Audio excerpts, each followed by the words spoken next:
আজকে ঢাকার সবচাইতে জঘন্যতম রাস্তাটি নিয়ে কথা বলবো।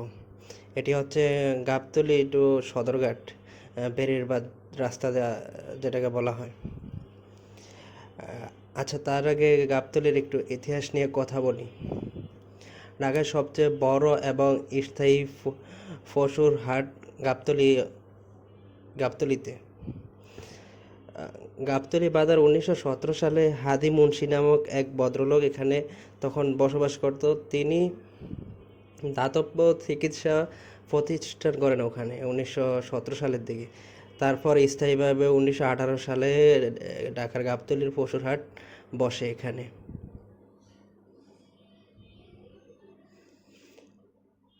তখনকার সময় এক জমিদার পরিবার আপনার এই গাবতলীতে বসবাস করতেন। তাদের এক বিশাল বাগান ছিল। বাগানে আম, কাঁঠাল, গাব গাছ, বিশাল বিশাল গাছ ছিল। আর গাব গাছগুলো আপনার গরুর বাজার এবং বাগান দুইটাতেই ছিল। এই বিশাল গাব গাছ থাকার কারণে সেখান থেকেই এই গাবতলীর নাম হয় গাবতলী। শুরুতে গাবতলীর পর আপনার দেখতে পাবেন ইট পাথরের বিজনেস। ওনারা রাস্তায় প্রায় রাস্তার কাছাকাছি ইট পাথরের বিজনেসগুলো করা হয়। তারপরে হচ্ছে যে যত ভাঙাচোরা যত দোকানগুলো আছে আমার মনে হয় সবগুলো এই রাস্তার পাশেই যত ভাঙাচোরার দোকানগুলো আছে এখানেই। তারপর হচ্ছে এখানে এই রাস্তাগুলো দিয়ে আপনার দিনের বেলা ট্রাক চলে। ঢাকাতে কিন্তু দিনের বেলা ট্রাক চালানো বন্ধ থাকে। তারপর অটোরিকশার কথা তো বলে লাভ নাই। যারা অটোরিকশা চালান তারা ম্যাক্সিমামে এই এলাকার এই বেরিরবাদ আশপাশে থাকেন। এখান থেকেই সারা শহরে ছড়ায়। আর এই বেরিরবাদে তো অ্যাভেলেবেল অটোরিকশা থাকে।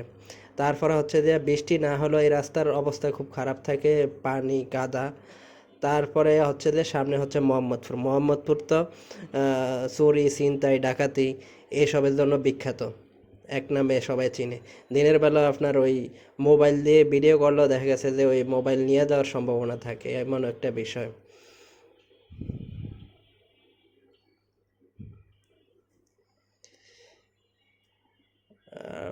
পাশে আছে আপনার নবোদা হাউজিং।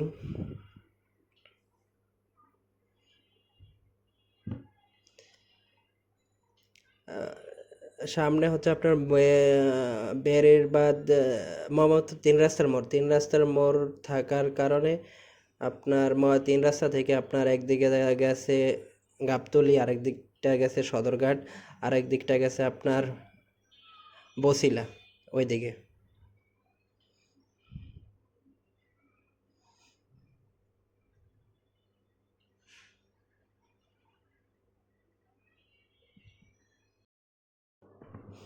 ঢাকার এলিট ফ্যামিলির লোকজন খুব একটা বেশি এই রাস্তা দিয়ে চলাফেরা করে না।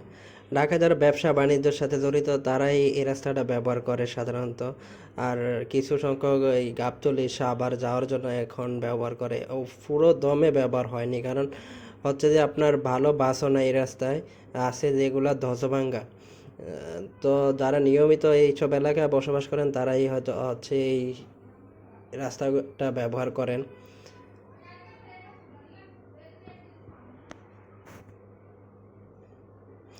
পাশ দিয়ে আছে আপনার বিশাল আকারে করছে চন্দ্রিমা হাউজিং। চন্দ্রিমা হাউজিং খুব সুন্দরভাবে করছে। এই ভিতরটা অতটা হিবিজিবি না।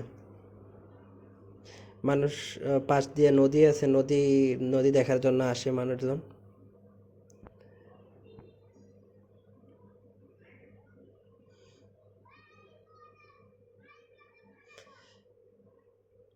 এই রাস্তাতে আপনার গাড়ি বাইক আপনার 30-40 উপরে চালানো যায় না। না চালানোর কারণ হচ্ছে যে আপনার এই যে অটো রিক্সা বা লোকজন যখন তখন এই রাস্তা পার হয়, আপনি 30-40 উপরে চালাবেন মানে আপনি অ্যাক্সিডেন্ট হওয়াটা নর্মাল বিষয়। এখান থেকে আপনার গাবতলী থেকে সদরঘাট যাইতে সময় লাগবে সর্বোচ্চ 15 থেকে 20 মিনিট, কিন্তু এই রাস্তা দিয়ে বর্তমানে সময় লাগে 1 ঘন্টারও উপরে। তার কারণ হচ্ছে আপনার এই সবসময় ছোট যানবাহনগুলো এই রাস্তা দিয়ে চলাফেরা করে।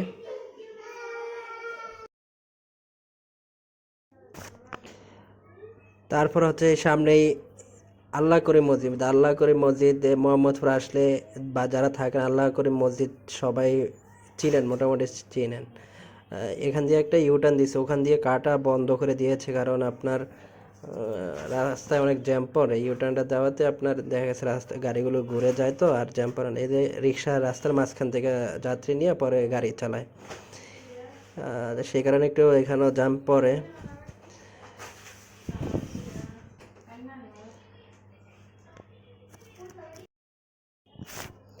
সামনে রয়েছে আপনার বুদ্ধিজীবী কবরস্থান। বুদ্ধিজীবী কবরস্থানটা আপনাদের কাছকে দেখাবো। এখানে আপনার সাপ্তাহিক ছুটির দিন অনেক লোকজন আসে।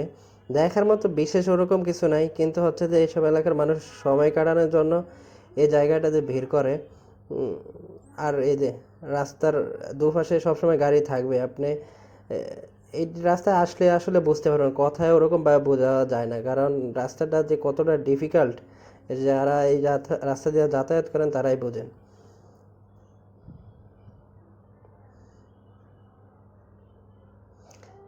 তবে একটা ভালো খবর আছে, রাস্তাটা মানে একদম ভালোভাবে করবে। ভালোভাবে বলতে 6 লেন কি 8 লেনের রাস্তাটা হবে।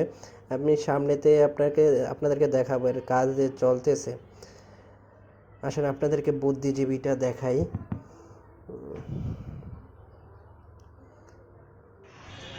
এ হচ্ছে বুদ্ধিজীবী কবরস্থানের কথা তো মোটামুটি সবাই জানেন, তারপরে এর একটু ইতিহাস বলি। 1971 সালের 14ই ডিসেম্বর যে বুদ্ধিজীবী বাংলাদেশে মুক্তিযুদ্ধে যে বুদ্ধিজীবীদেরকে হত্যা করা হয়, তাদের কিছু একটা অংশ বলতে 3,000 লোক এখানে কবর দেওয়া হয়। কবর দেয় তো প্রতি বছর 14ই ডিসেম্বর বুদ্ধিজীবী হত্যা দিবস বাংলাদেশে পালন করা হয়। আর এখানে অনেক লোকজন এসে আড্ডা দেয়, গল্প করে, আবার পাশ দিয়ে কেউ খেলাধুলা করে। অনেক বিশাল একটা দেওয়াল করছে, দেওয়ালের ওপাশে আমার যে কখনো যাওয়া হয়নি, আর সামনে একদম দেওয়ালের কাছাকাছি যাওয়া যায়নি, কারণ হচ্ছে দেওয়ালের পাশ দিয়ে হচ্ছে আপনার পানির মতো একটা জায়গা করছে, এখানে সামনে পানি, একদম দেওয়ালের কাছাকাছি যাওয়া যায়নি। তো এই পানির এই পাশটাতে মানুষ বসার অনেক জায়গা আছে, এখানে বসে আড্ডা দেয়।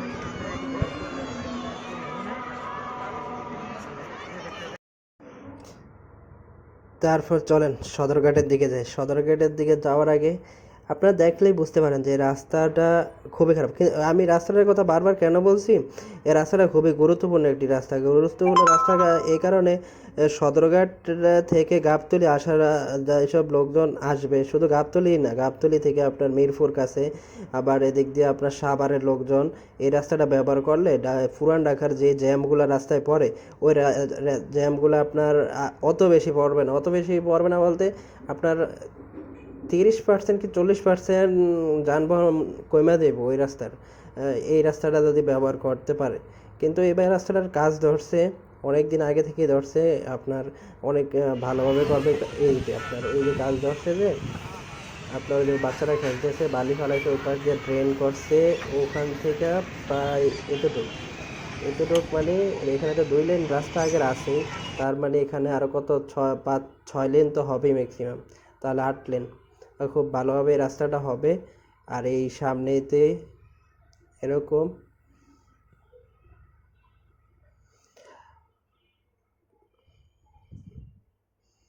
এই যে ফ্লাইওভারের কাজ চলছে, যেখান দিয়ে বাজার, বিদেশের মতো যেখান থেকে বাজার ওখান দিয়ে ফ্লাইওভার দিয়ে দিচ্ছে, তার কারণে আপনার অতটা জ্যাম পড়বে না, ডাইরেক্ট রাস্তা ব্যবহার করতে পারবে।